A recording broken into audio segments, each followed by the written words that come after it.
My ex-husband left me for a younger woman. Not only did he walk away from our marriage, but he took our house too, the place where I raised our daughter and built my life. Years later, after everything he did, he showed up at my door. He looked me in the eye and said, "I made a big mistake. Can you forgive me?" I'm Maya, a single mom who lost almost everything because of the man I trusted the most. That man is Jason. He was my husband, my partner for 10 years, but the man who shattered my world without a second thought. What happened next changed everything.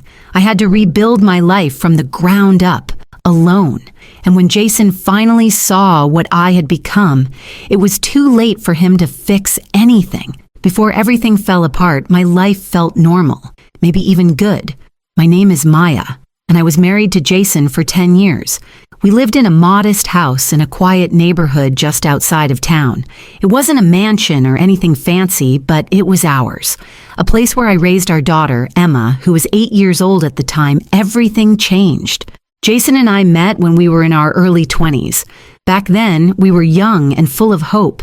I worked as a school counselor, and Jason was starting his career in sales.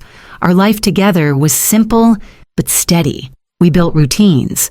Morning breakfasts with Emma, weekend trips to the park, family dinners with my mother, Ruth, who lived just a few blocks away. Ruth was my rock. She had raised me on her own after my father passed when I was young, and she was fiercely protective of me and Emma. Looking back, I realize we were happy in our own way, even if it wasn't perfect. Jason worked long hours, sometimes late into the night, but I thought it was just part of building a career. Emma adored him, and I believed he loved us too. Still, there were small cracks I tried not to see. Jason had grown distant over the last couple of years. Conversations that used to flow easily became short, distracted. I noticed he stopped asking about my day or about Emma. Sometimes I would catch him staring at his phone for long stretches, shutting me out without meaning to. I blamed myself, wondering if I was doing enough as a wife and mother, if I was failing to keep our marriage alive. One night, I remember sitting with my mom in her kitchen.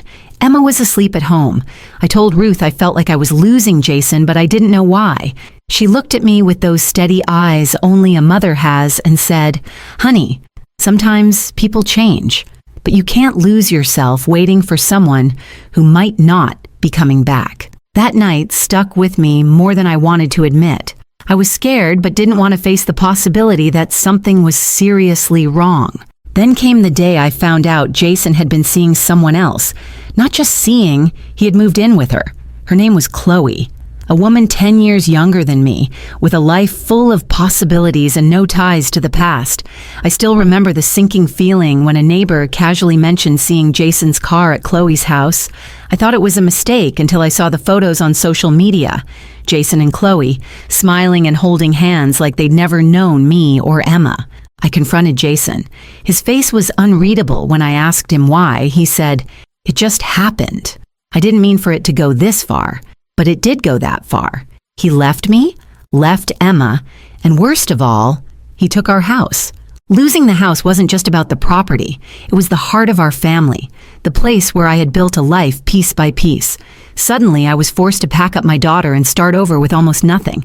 Despite everything, I knew I had to keep going for Emma's sake. She didn't understand why her father was gone, or why we couldn't live in the home she loved anymore.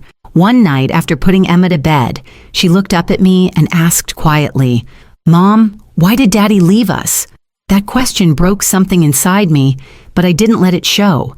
I promised myself right then that I wouldn't let her grow up thinking she wasn't enough, or that love was something you could just walk away from. My brother Jake stepped in, offering a place for us to stay temporarily.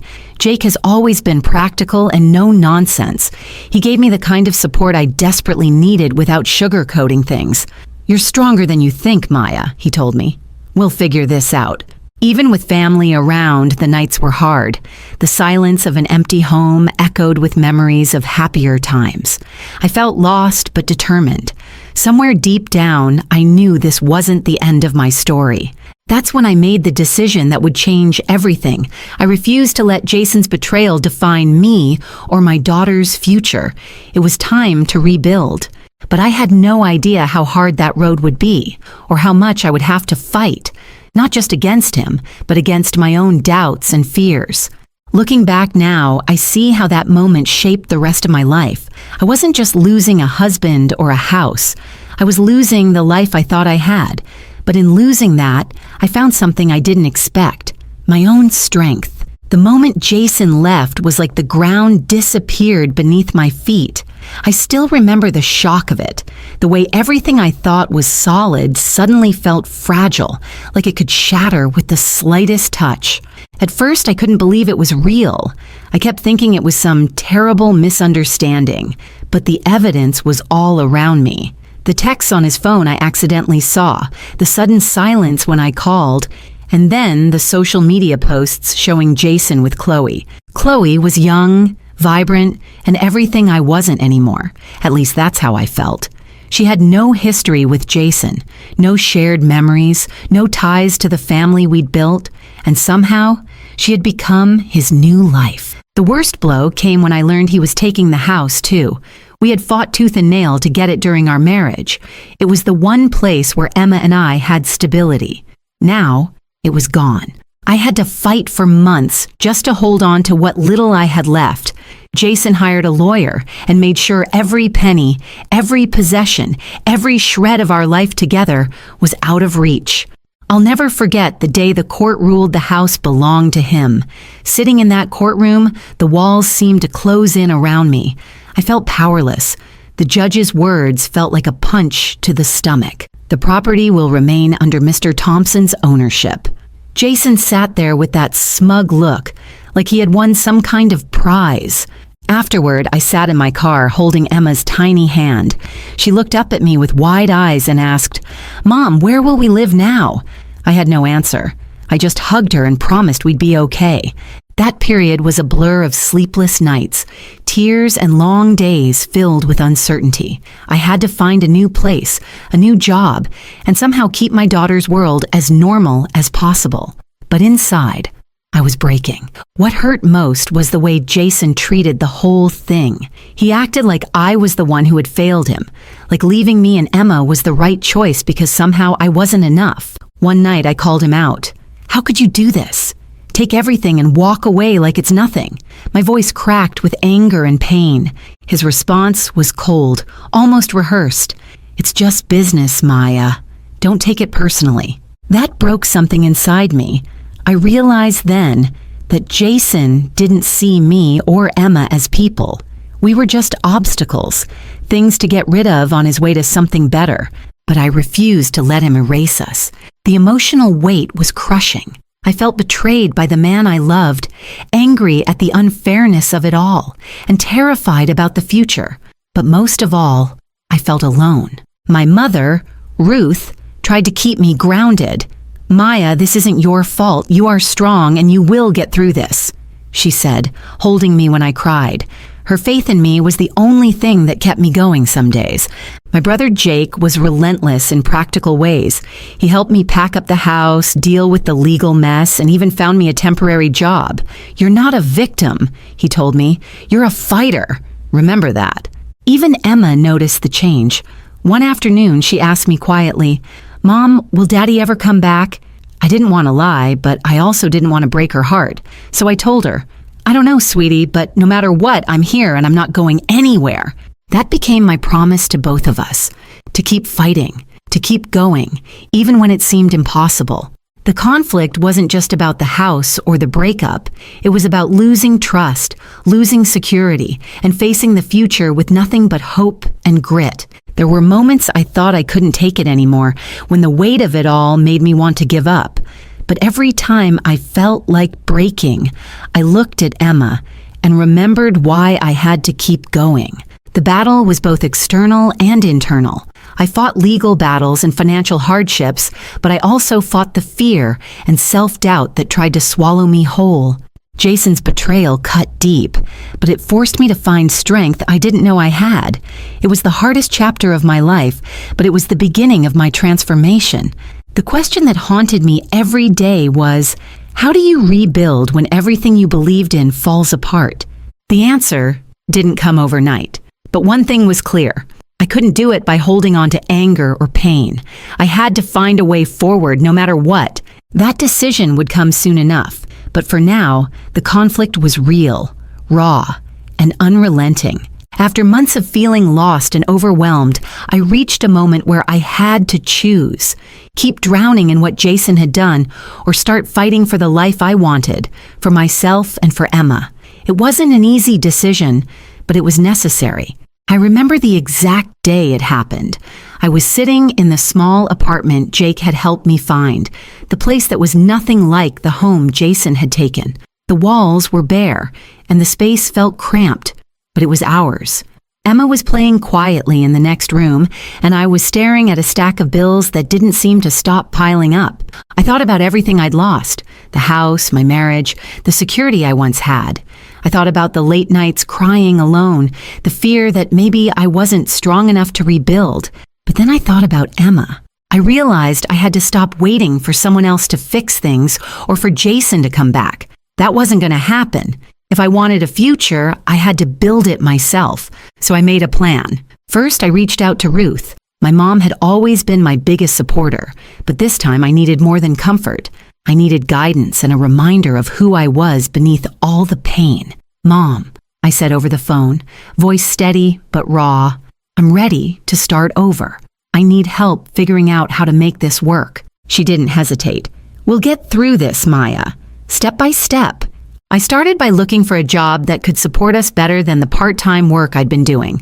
I sent out resumes, went to interviews, and faced rejection more times than I can count. Each no stung, but I kept going. Jake helped too, pushing me to believe in myself even when I doubted. "You've got this," he said one evening after I came home exhausted from an interview. "You're tougher than you think." At the same time, I decided to go back to school part-time. I wanted to get my degree finished, something I had put on hold when Emma was born. It felt like a way to reclaim control over my life. The days were long and exhausting. I juggled working, studying, and parenting, often falling asleep at the kitchen table with Emma's homework spread out in front of me. But each step forward reminded me that I wasn't stuck. I also leaned on Lisa, a friend I'd known since college. She became my sounding board, my cheerleader, and sometimes my reality check. "You don't have to do this perfectly," she told me. "Just keep moving." One afternoon, after a particularly rough week, I sat down with Emma and told her, "Mommy's going to work really hard to make sure we have a better life." She smiled and said, "I know you will, Mom." That moment gave me more strength than anything else. I began setting small goals: find a better job, finish one class, save a little money, and celebrated every win, no matter how small. Through it all, I learned something important. Rebuilding isn't about forgetting the past or pretending it didn't hurt. It's about choosing to move forward anyway. And I wasn't alone. Ruth, Jake, Lisa, and Emma, they all reminded me that strength isn't just about doing it all yourself. It's about letting others stand with you when you need it most. I also began therapy. Talking to someone outside my family helped me process the pain Jason caused. It was tough to face, but it was necessary. I had to stop blaming myself and start believing in my worth again. There were moments when I wanted to give up, when the exhaustion and loneliness threatened to swallow me whole. But every time I thought about Emma, I pushed through. This wasn't just about surviving anymore. It was about reclaiming my life on my own terms. Jason had walked away thinking I'd fall apart. Instead, I was becoming stronger than ever. The turning point wasn't a dramatic event or a sudden breakthrough. It was a series of small decisions, made day after day, to keep going no matter what. I started to see myself not as a victim, but as someone who could shape her own future. And that shift in mindset made all the difference. What came next was still uncertain. There were challenges ahead I couldn't predict. But for the first time in a long time, I felt hope. Hope that I could build something new, something better for me and Emma. And when Jason finally came back years later, he found a woman who had changed in ways he never imagined. Years had passed since Jason walked out of our lives. In that time, I'd rebuilt myself piece by piece, finding strength I never knew I had. But nothing prepared me for the day he showed up on my doorstep. I wasn't expecting him. Emma and I were sitting in the living room of the small house I had managed to buy after years of hard work and sacrifice. The doorbell rang, and when I opened the door, There he was, Jason, older, wearier, and looking like a man who had lost everything. "I need to talk," he said, his voice quieter than I remembered. For a moment, I just stared. The man who had taken everything from me was standing there, asking for help. He stepped inside without waiting for an invitation, but I didn't stop him. Something about his presence stirred up all the old feelings: anger, hurt, disbelief, but also curiosity. Jason sat down and looked at me, eyes tired and full of regret. "I made a big mistake, Maya," he said simply. "I thought I was doing the right thing, leaving you, leaving Emma, but I was wrong. I lost more than you can imagine." I felt my heart tighten, but I kept my voice steady. "Why now?" I asked. "Why come here after all these years?" He looked down, then back up. "Because I'm at the bottom. I have no one else to turn to. I need your help." The room was heavy with silence. Emma was quietly watching from the kitchen, sensing the tension but not understanding everything. I remembered all the nights I cried alone, the times I struggled to make rent, the pain of losing the home where I'd planned to raise Emma. And yet, here he was, asking for forgiveness. It wasn't easy to hold back the flood of emotions: betrayal, anger, sadness. But I realized something important in that moment. I wasn't the broken woman he left behind. I looked at Jason and said, "Do you have any idea what you're asking? After everything you did, you want me to forgive you?" He nodded slowly, eyes pleading. "I know I hurt you. I hurt Emma. I'm sorry. More than you know." I took a deep breath. Sorry doesn't fix what you broke. You walked away, took our home, and left us with nothing. You gave up on us. He swallowed hard. "I know, and I'm paying for it now. I don't expect things to go back to the way they were. I want a chance to make things right, even if it's just a start." I thought about everything I had been through. The pain, the struggle, the rebuilding. I thought about Emma and the life we had created without him. For a moment, I felt something like pity, not for Jason, but for the man he had become, alone, regretful, and realizing too late what he lost. I stood up, feeling stronger than I ever had. "Jason, what you're asking isn't something I can give easily, but more importantly, this isn't about you anymore. It's about me and Emma. We survived because I refused to let your mistakes define us." He nodded, accepting the weight of my words. "I'm not the same person you left, and forgiveness isn't about forgetting. It's about moving on. And right now, that means you need to find your own path." He stood up, looking defeated but understanding. "Thank you, Maya, for hearing me out." As he walked out the door, I felt a sense of closure wash over me. I wasn't bitter anymore. I wasn't waiting for him to come back.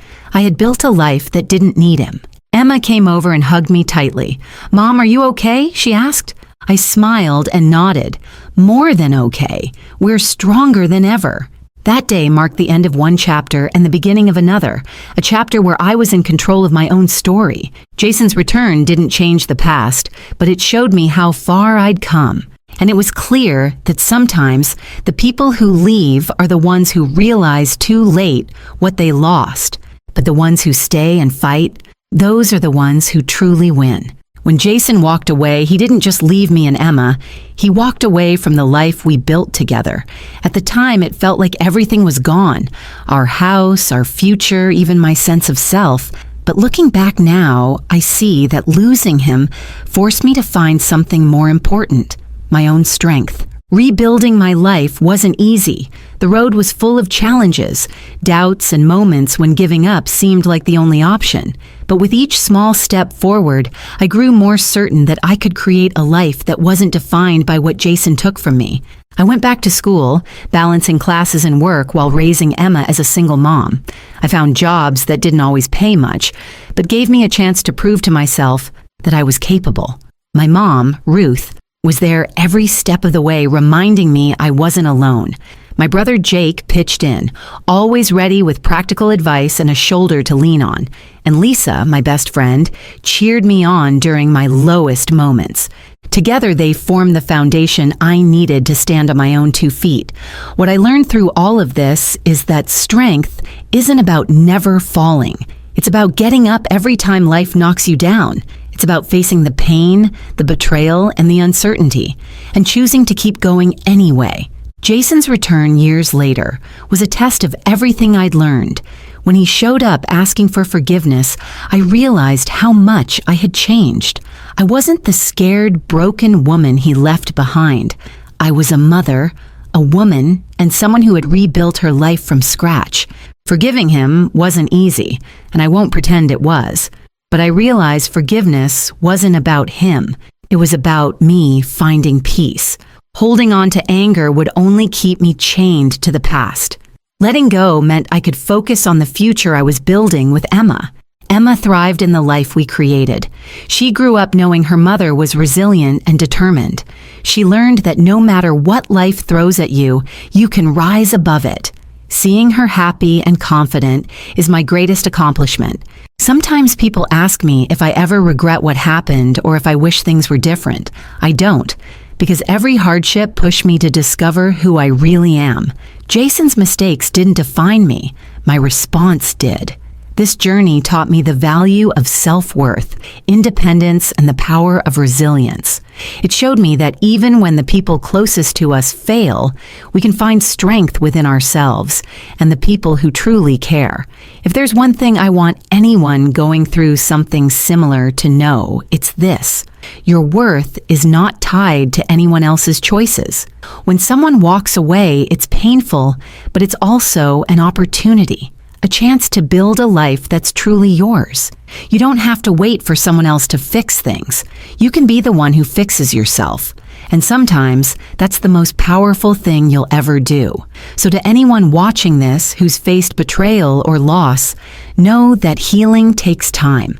It's messy, and it's hard, but it's possible. You can rebuild. You can find joy again. My story isn't just about loss or heartbreak. It's about hope, strength, and the unbreakable bond between a mother and her child. In the end, what matters most isn't who left or what was taken. It's who you become in the aftermath. For me, that person is someone proud, strong, and ready to face whatever comes next, no matter what. And that makes all the difference.